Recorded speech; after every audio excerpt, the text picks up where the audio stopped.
Hello there. It's been a while since I've done one of these videos. Part of the reason for that is the speed at which I've been reading has slowed down quite a lot. So, yeah, I'm running out of books to do because I'm reading slowly.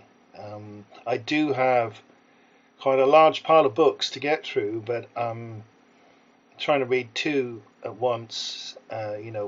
Some in the morning, some in the evening, but it's taken me quite a while to get through them. So there you go. There won't be too many of these um, because yeah, I'm just going to have to sit down and make the time to read the books before I can review them. So anyway, this is a Japanese book. I'm going to show you this now.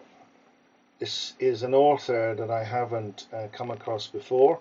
So I always struggle with getting the positioning right because it's sort of reversed on the camera.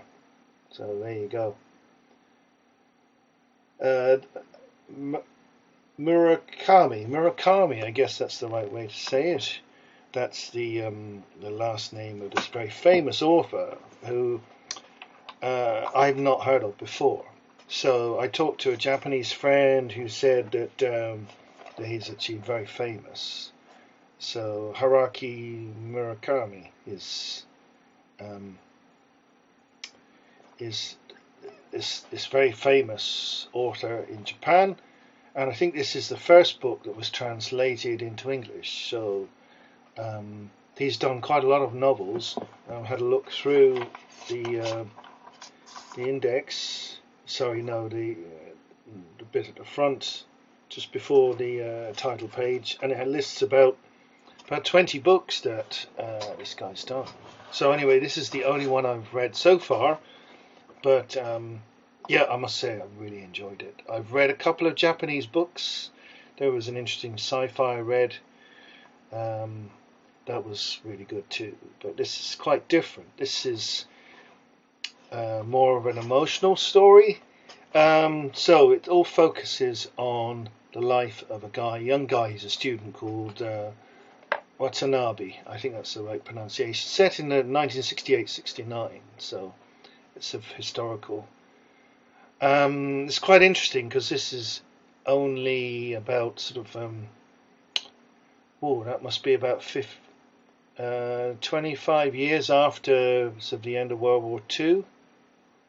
So not really that much longer, that much of a long time after it all ended. So it's only really sort of one generation later, and you've got this sort of Americanization of Japan to quite a large extent already. But anyway, it's really sort of a love story, really.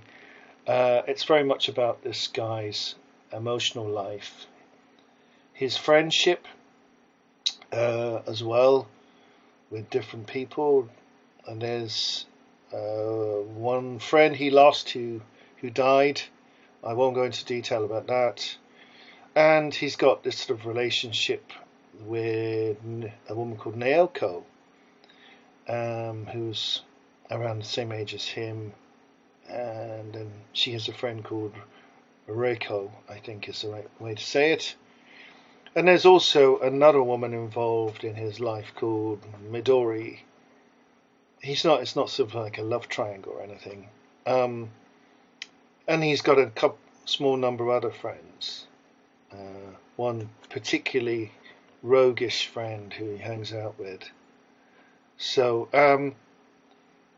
it's quite a complex book.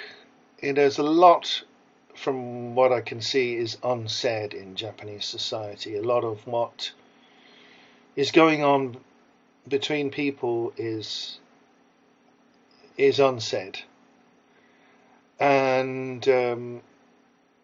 there's a lot of complex thought and emotions that are described in the book which aren't necessarily communicated between the different people involved. It's a really interesting sort of slice of Japanese culture because obviously it's a very different country from somewhere like Ireland or Britain, but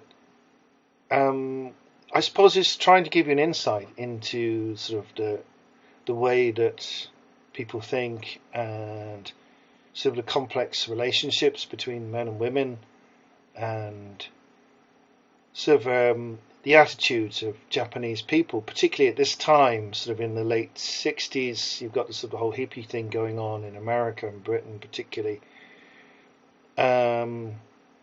You know, and the whole world is changing, and of course this had an effect on Japan too. It's a very intriguing story. Some of it's quite funny in places. There's one or two funny characters, and there's sort of a sense of mystery where you really don't know what's going on and what's going to happen. So I thought it was really well written. I'd love to tell you about the ending and about the various relationships a bit more, but if I was to do that, I'd kind of ruin the book for you, so I'm not going to. But what I will say is this is a very good book, and it's the first I've read by this author, which makes me inclined to check out more of his work. So yeah, it is, according to my Japanese friend, a classic of modern Japanese literature, that virtually everybody knows this in Japan. But it was new to me, and I don't think it's particularly well known by Europeans in general.